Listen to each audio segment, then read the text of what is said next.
আসসালামু আলাইকুম। এখন শুনবেন সংবাদ শিরোনাম। এজেন্সি নামে ফতুল্লার ডিপো থেকে বিপুল পরিমাণ তেল পাচার, যমুনার অনুসন্ধানে কয়েকটি চক্রের সন্ধান, সদুত্তর নেই কর্তৃপক্ষের। তীব্র তাপপ্রবাহে বিপর্যস্ত জনজীবন, এল নিনোর প্রভাবে দেশে বাড়তে পারে তাপমাত্রা। পশ্চিমবঙ্গে বিধানসভা নির্বাচনের প্রথম দফায় ভোটারদের স্বতঃস্ফূর্ত অংশগ্রহণ, লড়াই চলছে 152 আসনে।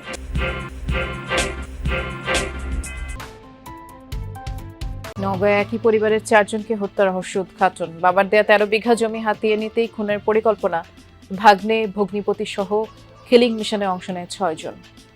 এখন শুনবেন বিস্তারিত। রাজধানী সহ সারা দেশে যখন জ্বালানি তেলের জন্য হাহাকার, তখন অস্তিত্ব নেই এমন এজেন্সির নামেও দিনে 9 থেকে 18,000 লিটার জ্বালানির তেল ফতুল্লার ডিপো থেকে চলে যাচ্ছে নামে বেনামে। এতে জড়িত কয়েকটি চক্র, ডিপোর সাথে যোগাযোগ তাদের। এমনই ভুয়া এজেন্সি আর চক্রের সন্ধান পাওয়া গেছে যমুনার অনুসন্ধানে। ডিপো থেকে সরানো তেল যাচ্ছে অনুমোদনহীন জায়গায়। রাজধানীর পাম্পের লম্বা লাইনের ভিডিওটি কয়েকদিন আগের। কোথাও তেল নেই, আবার কোথাও মিলছিল না কাঙ্ক্ষিত জ্বালানি। ভোক্তাদের অভিযোগ তেল নেই, সরকারের দাবি সংকট নেই। বিপরীতমুখী বাস্তবতার নৈপথ্যর কারণ খুঁজতে নামে টিম যমুনা।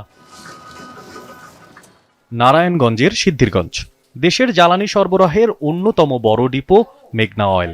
এখানে প্রতিদিন ভোরে বিপিসি থেকে পাঠানো হয় একটি তালিকা ধরে নির্ধারণ কোন প্রতিষ্ঠান কি পরিমাণ তেল পাবে। সেই হিসেবেই তেল সরবরাহ হয় ফিলিং স্টেশন ও অনুমোদিত এজেন্সিগুলোতে। খবর আসে কাগজে কলমে যাই থাকুক, অনিয়ম ঘটছে তেল সরবরাহে। নিয়মের বাইরে সরানো হয় বিপুল পরিমাণ তেল। সন্দেহ আর অপেক্ষার এক পর্যায়ে ডিপো থেকে বেরিয়ে আসছিল তেলবাহী একটি গাড়ি। চালান যাচাই করে জানা গেল মায়ের দোয়া এজেন্সি নামে এক প্রতিষ্ঠানের তেল নিয়ে যাচ্ছে গাড়িটি। ড্রাইভারের দাবি গাজীপুরে সরবরাহ দিতে যাচ্ছেন তারা। গাজীপুরের তেল? জি, গাজীপুরের পাম্পে যাবে। গাড়িটি অনুসরণ করতে গিয়ে মিলল ভিন্ন চিত্র। কোনো অনুমোদিত ফিলিং স্টেশনে নয়, বরঞ্চ একটি বেসরকারি প্রতিষ্ঠানে তেল সরবরাহ করেন তারা। না ভাড়া মানে আমরা হ্যারে লাভ দিই একটা পার্সেন্ট ওই জাকির। হ্যাঁ হ্যাঁ খরচ দেই, মানে আমরা মাল উঠে বিক্রি করি।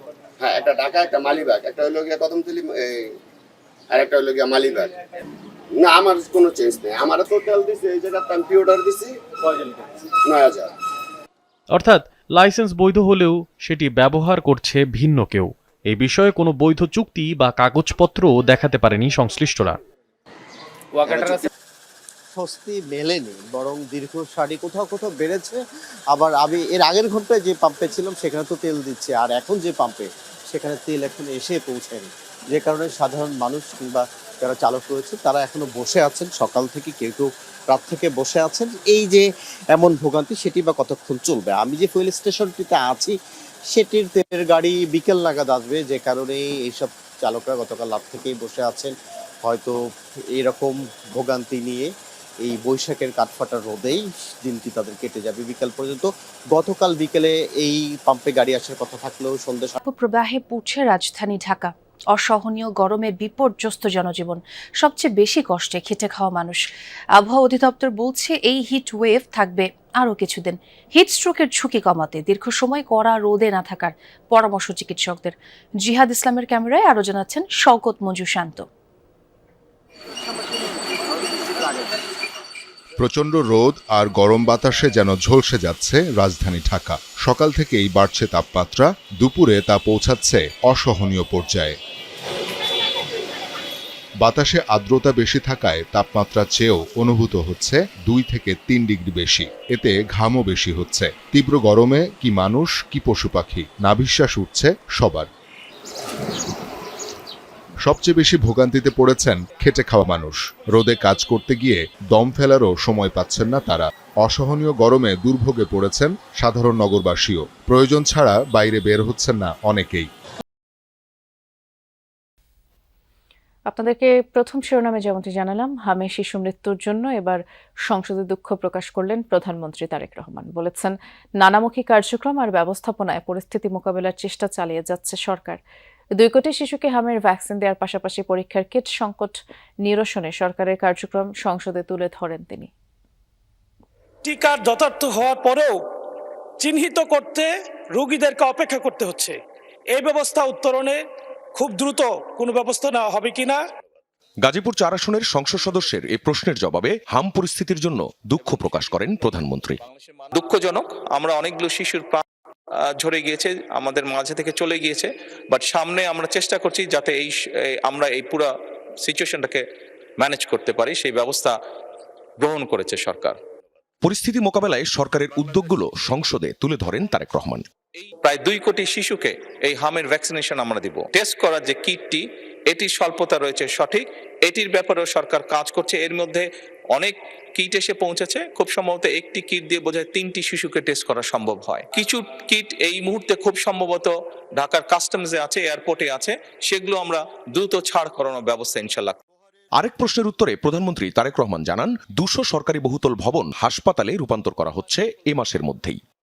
ইনশাল্লাহ এই মাসের মধ্যে এই প্রায় 200-র মতন বিল্ডিং, 200-র একটু কম হবে মাননীয় স্পিকার, এই বিল্ডিংগুলো আমরা স্বাস্থ্য মন্ত্রণালয়ের কাছে হস্তান্তর হয়ে যাবে, এর মধ্যে প্রসেসটা কমপ্লিট হয়ে যাবে এবং খুব দ্রুতই আগামী 2 থেকে মাস 2-এর ভিতরে এরকম ছোট ছোট মাতৃসদন ক্লিনিক সহ শিশু এবং নারীদের চিকিৎসার জন্য এই বিল্ডিংগুলোকে উপযোগী করে গড়ে তোলা হবে মাননীয় স্পিকার। কৃষিখাত নিয়ে করা তারকা চিহ্নিত ও সম্পূরক প্রশ্নের জবাবে প্রধানমন্ত্রী কৃষক কার্ডের আওতা পরিধি তুলে ধরেন। জানান, কৃষক কার্ড এমনভাবে করা হচ্ছে যেন প্রণোদনা পেতে কোনো চাষিকে কোথাও যেতে না হয়।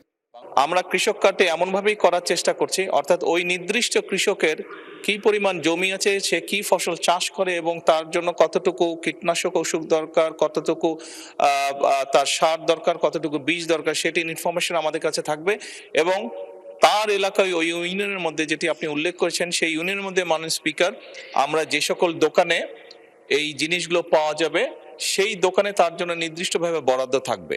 প্রধানমন্ত্রী আরও জানান, জলবায়ু পরিবর্তনের প্রভাব মোকাবেলায় ক্লাইমেট স্মার্ট কৃষি বাস্তবায়নের পরিকল্পনা রয়েছে সরকারের। পতিত জমি আবাদে আনা ও জমির সর্বোত্তম ব্যবহার নিশ্চিতে ক্রপ জোনিং পদ্ধতি চালুর কথা জানান তারেক রহমান। বলেন, সিলেট অঞ্চল ও চরাঞ্চলের পতিত জমি চাষাবাদের আওতায় আনতে বিশেষ প্রকল্প চালু করতে যাচ্ছে সরকার।